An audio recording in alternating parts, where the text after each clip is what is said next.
வணக்கம் மக்களே, இன்றைக்கி நம்ம ரிவ்யூ சேனலில் கல்கி 2898 AD படத்தோட ரிவ்யூ தான் பார்க்க போகிறோம். ரிவ்யூ பார்க்கறதுக்கு முன்னாடி படத்தோட ஒன்லைன் ஸ்டோரி மட்டும் லைட்டாக டீஸ் பண்ணிடுறேன். இந்த படத்தோட ஓப்பனிங் ஷாட் எங்கேருந்து ஆரம்பிக்குது அப்படின்னு பார்த்தீங்கன்னா, மகாபாரத போர்லேருந்து ஆரம்பிக்குது. கிருஷ்ணருக்கும் அஸ்வத்தாமாவுக்கும் வந்துட்டு ஒரு போர் நடக்குது. அதில் வந்து அஸ்வத்தாமா வந்துட்டு தோற்று போயிடுறாரு கிருஷ்ணர்கிட்ட.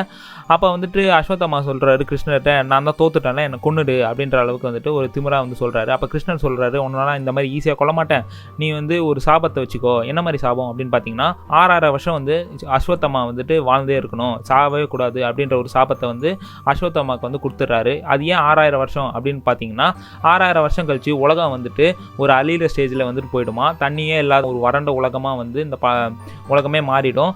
எல்லாருமே வந்துட்டு மாறிடுவாங்க, மக்கள் எல்லாருமே ஒன்றுக்கு ஒன்று அடிச்சுப்பாங்க, அந்த அளவுக்கு வந்து உலகம் மாறிடும். அது வரைக்கும் வந்து இந்த அஸ்வத்தாமா வந்து உயிரோட இருக்கணும் அப்படின்ற மாதிரி ஒரு சாபத்தை விட்றாரு.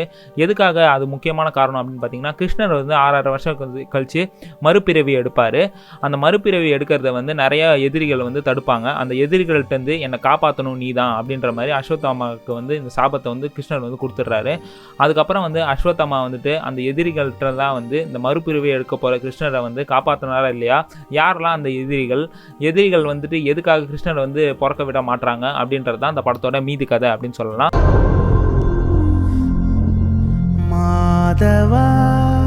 இந்த படத்தில் வந்துட்டு மொத்தமாக பாசிட்டிவ் நெகட்டிவ் 2 விஷயம் இருக்குது. ஃபஸ்ட்டு வந்து நான் பாசிட்டிவ்லேருந்து ஆரம்பிச்சிடறேன். இந்த படத்தோட விஷுவல் விஎஃப்எக்ஸ் வேறு லெவலாக தெறிக்க விட்ருக்காங்க. ஹாலிவுட் ரேஞ்சில் வந்து இந்த படத்தில் வந்துட்டு விஎஃப்எக்ஸ்லாம் பயங்கரமாக பண்ணியிருக்காங்க. விஷுவல் ட்ரீட்டாக அந்த படத்தை வந்து சூப்பராகவே பார்க்கலாம். விஎஃப்எக்ஸ் வந்து எங்கேயுமே அடி வாங்கலை.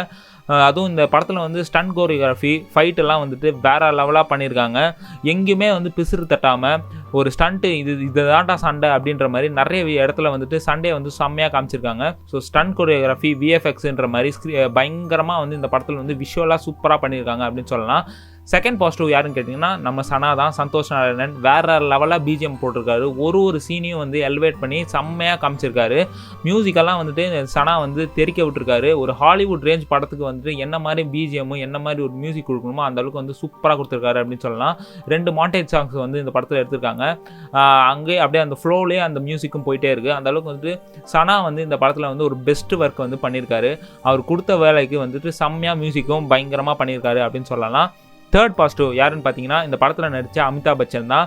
அவர் வயசுக்கும் அவர் பண்ணுற ஸ்டன்ஸ் கோரியோகிராஃபிலாம் வந்து பயங்கரமாக பண்ணியிருக்காங்க. டூப் நிறைய விஷயத்தில் வந்து பண்ணியிருக்காங்க தான், பட் எங்கேயுமே பிசுறு தட்டாமல் இவர் தான் வந்து சண்டை போட்டார் அப்படின்ற அளவுக்கு வந்துட்டு ஒரு ஸ்டன் கோரியோகிராஃபி வந்து அமிதாப் பச்சன் பண்ணியிருக்காரு.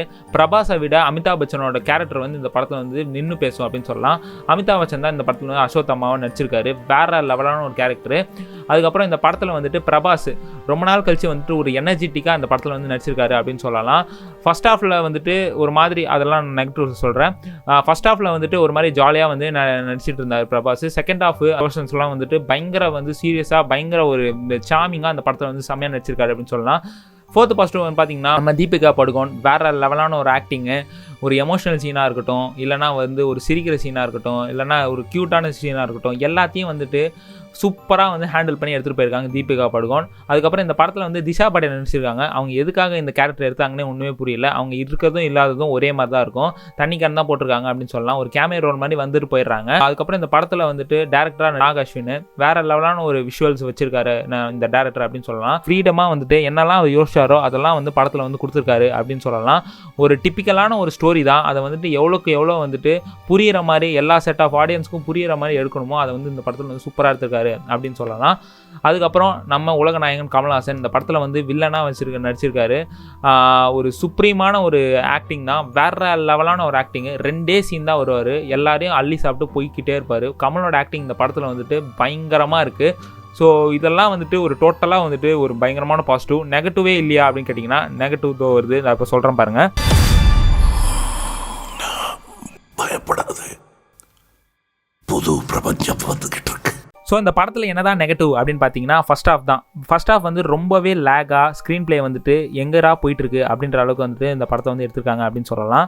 பிரபாஸோட இன்ட்ரோ சீன் வந்துட்டு ரொம்பவே மொக்கையாகவே காமிச்சிருக்காங்க. இது நம்ம பிரபாஸா அப்படின்ற அளவுக்கு வந்துட்டு ஒரு காமெடியன் ரேஞ்சில் வந்துட்டு ஒரு இன்ட்ரோ வச்சுருக்காங்க அப்படின்னு சொல்லலாம். ரொம்ப வந்து ஒரு பயங்கரமான பில்டப் ஷாட் கூப்பிட்டு போகிறோம் அப்படின்னு சொல்லிட்டு ஒரு காமெடி மாதிரி ஒரு விஷயத்தை பண்ணிட்டாங்க. ஸோ பிரபாஸுக்கு வந்து இந்த இன்ட்ரோ வந்து செட்டே ஆகலை. அதுக்கப்புறம் திஷா பட்டானி திஷா பட்டானி வந்துட்டு பிரபாஸை வந்து ஒரு லவ் பண்ணுற மாதிரி ஒரு சீன்ஸ் வச்சுருக்காங்க. இவங்க 2 பேர் சேர்ந்து காம்ப்ளெக்ஸ்னு ஒரு ஏரியாவுக்கு போயிட்டு அங்கே ஒரு ரொமான்டிக் சீன்ஸ் வந்து பண்ணுவாங்க. அதெல்லாம் இந்த படத்துக்கு வந்து எதுக்குடா இது தேவை அப்படின்ற அளவுக்கு வந்துட்டு ஒரு காண்டு ஏற்றுது அப்படின்னு சொல்லலாம். ஸோ ஃபஸ்ட் ஹாஃப் வந்துட்டு நீங்கள் வந்து தேத்திட்டு உட்காந்து பார்த்துட்டிங்கன்னா செகண்ட் ஹாஃப் வந்து பயங்கரமாக என்ஜாய் பண்ணலாம். ஸோ ஃபஸ்ட் ஹாஃப் வந்து ரொம்பவே ஒரு லேக்கான ஒரு ஸ்க்ரீன் ப்ளே தான், ரொம்பவே ஸ்லோ மூவிங் ஒரு ஸ்க்ரீன் ப்ளே அப்படின்னு சொல்லலாம். ஸோ இந்த படத்தில் வந்துட்டு எப்போ அமிதாப் பச்சன் வராரோ அப்போலேருந்து படம் வந்து சூடு பிடிக்க ஆரம்பிச்சது. கமல்ஹாசன் அப்புறம் அமிதாப் பச்சன் இவங்க 2 பேரும் வந்து இந்த படத்தில் வந்து ஒரு பயங்கரமான ஒரு வைட்டல் ரோல் பண்ணியிருக்காங்க அப்படின்னு சொல்லலாம். இந்த படத்தில் வந்துட்டு எக்கச்சக்கமான ஒரு கேமியோஸ் பண்ணியிருக்காங்க. யாருன்னு நான் சொல்லலை, நீங்கள் படத்தை பார்த்து தெரிஞ்சுக்கோங்க. ஒரு 3-4 பேர் வந்து இந்த படத்தில் வந்து கேமியோ பண்ணியிருக்காங்க. ஒரு அழுத்தமான ஒரு கேமியோவா அப்படின்னு சொல்ல முடியாது. ஒரு வந்ததுக்கு என்ன முடிஞ்ச அளவுக்கு பண்ண முடியுமோ அதை வந்து பண்ணிட்டு போயிருக்காங்க அப்படின்னு சொல்லலாம். ஸோ இந்த படத்தை வந்து நல்லா இருக்கா இல்லையா அப்படின்னு கேட்டிங்கன்னா நல்லாவும் இருக்குது, நல்லாவும் இல்லாமையும் இருக்குது. அது மாதிரி ஒரு மிக்சர் ஃபீலிங்ஸாக இந்த படத்தை வந்து கொடுக்குது அப்படின்னு சொல்லலாம்.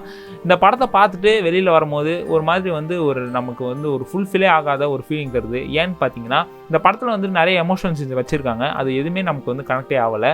அங்கங்கே இவங்க செத்துட்டாங்க, இவங்க இந்த மாதிரி பண்ணுறாங்க அப்படின்னு சொல்கிறாங்க. ஸோ எதுக்காக இதெல்லாம் பண்ணுறாங்க, என்ன விஷயம் அப்படின்றது வந்து புரியறதுக்கே வந்துட்டு கிளைமேக்ஸ் வரைக்கும் போயிடுது. அதுக்கப்புறம் அந்த எமோஷனல் கனெக்டே ஆக மாட்டேங்குது. ஸோ இந்த படத்துக்கு நான் கொடுக்குற ரேட்டிங்ஸ் வந்து 5க்கு 3 ஸ்டார்ஸ் தரலாம். அதுவும் எதுக்காக அப்படின்னு பார்த்தீங்கன்னா இந்த படத்தோட விஷுவல் எஃபெக்ட்ஸ் வேறு லெவலாக பண்ணியிருக்காங்க தரமாக. ஸோ அந்த விஷுவல் எஃபெக்ட்ஸுக்காகவே வந்து படத்தை பாருங்கள். தேட்டரில் போய் மஸ்ட் வாட்ச் படம். ஏன்னா ஹாலிவுட் ரேஞ்சில் இந்த படத்தை வந்து எடுத்திருக்காங்க அப்படின்னு சொல்லலாம். ஸ்டோரி இருக்கோ இல்லையோ கதையில் வந்துட்டு ஒரு ஒரு ட்விஸ்ட் அண்ட் டர்ன்ஸோட இந்த படத்தை வந்து எடுத்திருக்காங்க. செகண்ட் ஹாஃப் கிளைமேக்ஸ் எல்லாம்.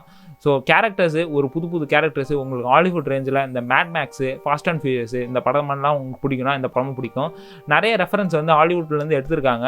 வேறு என்ன பண்ணுறது, புதுசாக எடுக்கும் போது அங்கங்கே ரெஃபரன்ஸ் எடுக்க தான் செய்ய முடியும். ஸோ அதை மாதிரி ஒரு ரெஃபரன்ஸ் வந்து எடுத்திருக்காங்க. ஸோ இந்த படத்தை வந்து கண்டிப்பாக வந்து போய் பாருங்கள், ஒரு பயங்கரமான ஒரு திருப்தி தரும். செகண்ட் ஹாஃப்லேருந்து தான் கதையை ஆரம்பிக்கும். ஃபஸ்ட் ஹாஃப் மட்டும் ரொம்பவே ஒரு போரிங்கான ஸ்டோரி அப்படின்னு சொல்லலாம். ஸோ இந்த படத்துக்கு வந்துட்டு கண்டிப்பாக வந்துட்டு ஒரு பெரிய ஸ்க்ரீனில் ஒரு ஐமேக்ஸில் வந்துட்டு இல்லை 3Dயில் ஆச்சும் இந்த படத்தை வந்து பாருங்கள். ஒரு பயங்கரமான ஒரு விஷுவல் ட்ரீட்டு. ஸ்டோரி ரொம்ப எதிர்பார்த்து போகாதீங்க, அது வந்துட்டு ஒரு ஏமாற்றம் தான் தரும். ஸோ விஷுவலாக வந்து படத்தை பார்க்கணும் அப்படின்னு பார்த்தீங்கன்னா கண்டிப்பாக பாருங்கள். ஸோ இன்னொரு வீடியோ சந்திக்கிறதுக்கு அஃபன் கைஸ்.